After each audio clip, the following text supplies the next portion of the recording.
হয় পাৰ্থ যদি সমগ্ৰ পৰিৱেশটো আপোনালোকে চাই কি এক শোকাকুল পৰিৱেশ বিৰাজ কৰিছে GMCHৰ বাহিৰ ভাগত আপোনালোকে দেখিব আৰু এটা কথা গম পোৱা গৈছে যে এজন বিল্ডাৰ এটা বিল্ডিঙৰ ভিতৰত থকা এটা ট্ৰেন্সফৰ্মাৰ এইটো কোনটো চৰকাৰী ট্ৰেন্সফৰ্মাৰ নহয় অৰ্থাৎ ৰাইজৰ বাবে সেই ট্ৰেন্সফৰ্মাৰটো নাছিল এটা বিল্ডিঙৰ ভিতৰত আছিল এটা বিল্ডাৰৰ ভিতৰত আছিল ট্ৰেন্সফৰ্মাৰটো আৰু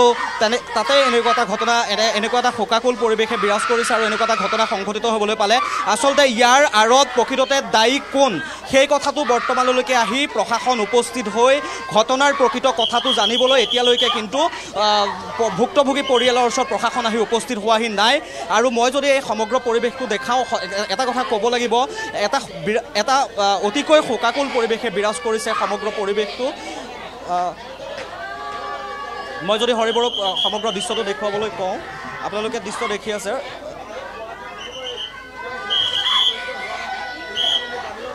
অতি সংকটজনক অৱস্থাত 4জনকৈ ব্যক্তিক অগ্নিদগ্ধ 4জনকৈ ব্যক্তিক ইমাৰ্জেঞ্চিত ভৰ্তি কৰোৱা হৈছিল তাৰ ভিতৰত দুটি শিশু আছিল এজনে এটা শিশুৱে অলপ পৰিমাণে হাতত আঘাতপ্ৰাপ্ত হৈছে কিন্তু এটা শিশু বৰ্তমানো অতি সংকটজনক অৱস্থা আৰু আমি দেখিছোঁ কিদৰে পৰিয়ালবৰ্গ শোকত ভাগি পৰিছে আমি সেই সমগ্ৰ পৰিৱেশটো আপোনালোকক দেখাই আছোঁ ND24 দৰ্শকসকলক দেখাই আছোঁ হৰিবৰুৱে সমগ্ৰ পৰিৱেশটো দেখুৱাই আছে কি এক শোকাকুল পৰিৱেশে বিৰাজ কৰিছে সম্প্ৰতি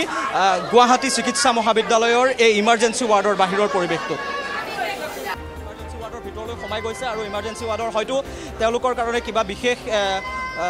ভিতৰৰ পৰা তেওঁলোকক মাতিছে হয়তো সেইকাৰণে তেওঁলোক ভিতৰলৈ সোমাই গৈছে আমি যদি দেখুৱাওঁ হঠাৎ এটা পৰিয়াললৈ হঠাৎ দুটাকৈ পৰিয়াললৈ এনেকৈ বিপদ নামি আহিলে অৰ্থাৎ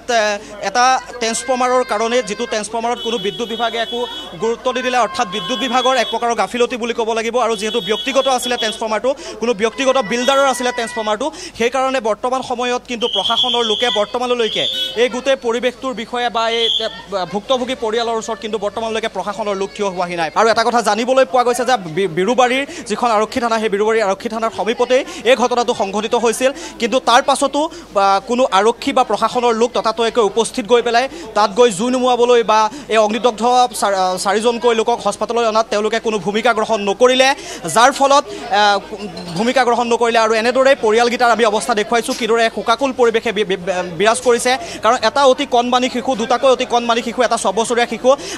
হাতে ভৰিয়ে তেওঁ আঘাতপ্ৰাপ্ত হৈছে অৰ্থাৎ অগ্নিদগ্ধ হৈছে তাৰ পাছতো কিন্তু কোনো গুৰুত্ব নিদিলে বিদ্যুৎ বিভাগে আৰু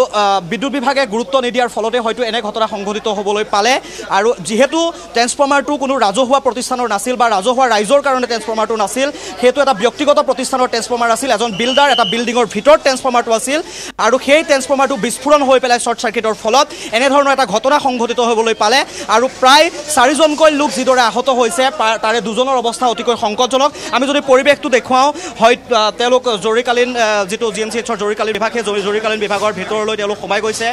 গৈছে আৰু আমি যদি দেখুৱাওঁ মাতৃসকলৰ মনটো বহুত বেয়াকৈ ভাগি পৰিছে আৰু সম্পূৰ্ণৰূপে এক বিপদজনক অৱস্থা দেখা পোৱা গৈছে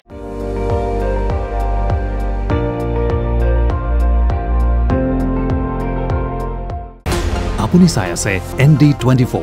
সৰ্বশ্ৰেষ্ঠ নহয় সৰ্বোত্তমৰ দৌৰ